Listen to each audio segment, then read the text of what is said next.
Hello everyone and welcome back to another episode of the AP US Government and Politics series on AP for Teens. Today we're going to be continuing off federalism, which is what we were discussing last time, the different types of federalism and how they handle monetary funds.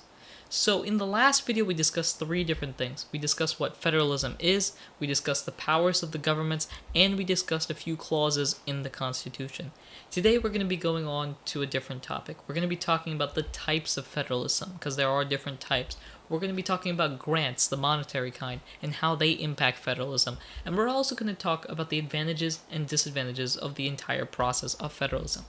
So let's get started. Now, once upon a time, in a land far, far away, the United States back in the 1700s, the federal and state government were separate and independent. Now, the fact that the federal and state government had no correlation whatsoever, they didn't talk to each other, let alone deal with each other, was called dual federalism. And it's not used at all because it's not very successful in being able to help people. But at the time, the people contacted their state government to do everything, as the federal government dealt with the bigger problems, such as war and treaties with other countries. Now, sometimes this is referred to as a layer cake method, where each problem is separated layer by layer. As you can see there, an example of a layer cake. Now, it's how you see it.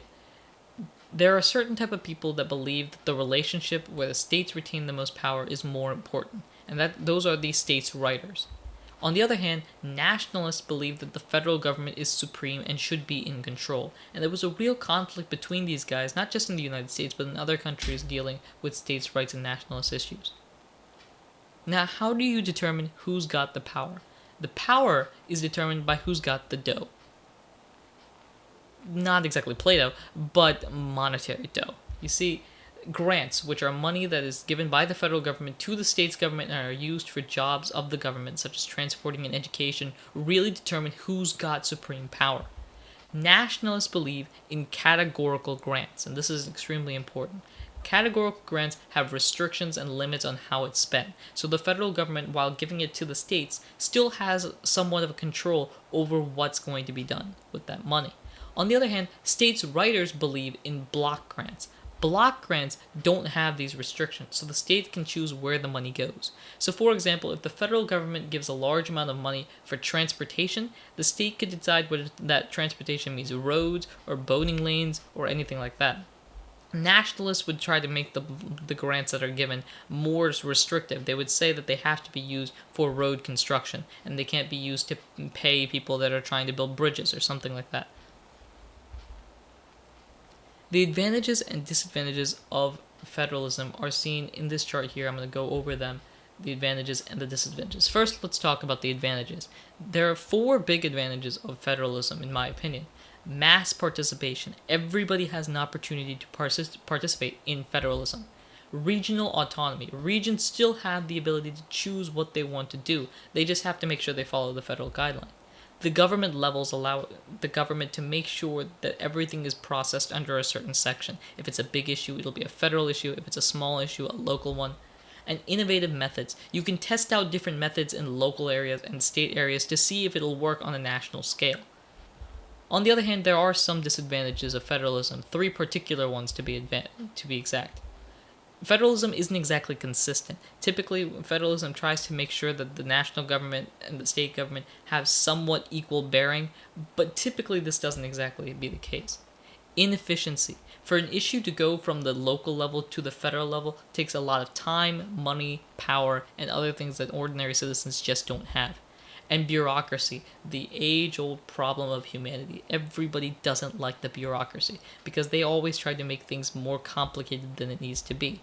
Now, partly this is because they have to make it more complicated, otherwise they could be abused or used incorrectly. But the bureaucracy is something in federalism that isn't exactly appreciated by the citizens and therefore isn't exactly something that most people would think of as a good thing about federalism.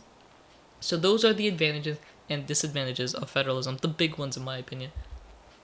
Now, these are the charts of powers between the federal and state government, but these are specifically, sometimes they are not powers.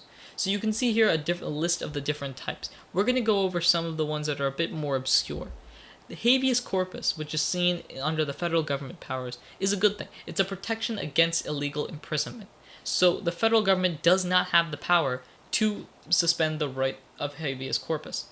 This is something that was seen especially in Great Britain's time. The king would usually lock up people without any sort of trial or any sort of law. They would just lock them up for the heck of it.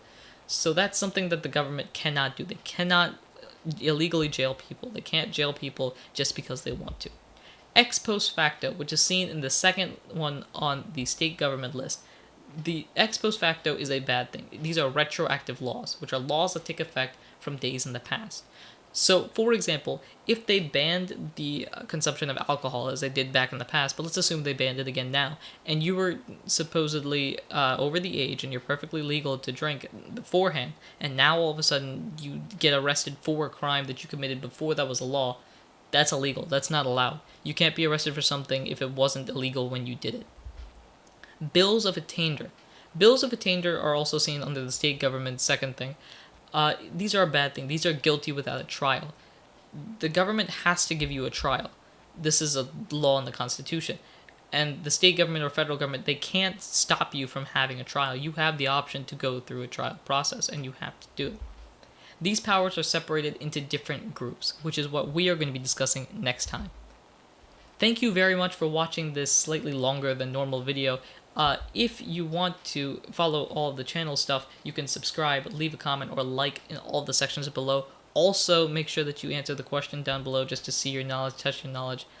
Thank you very much for watching, and we will see you next time. Take care.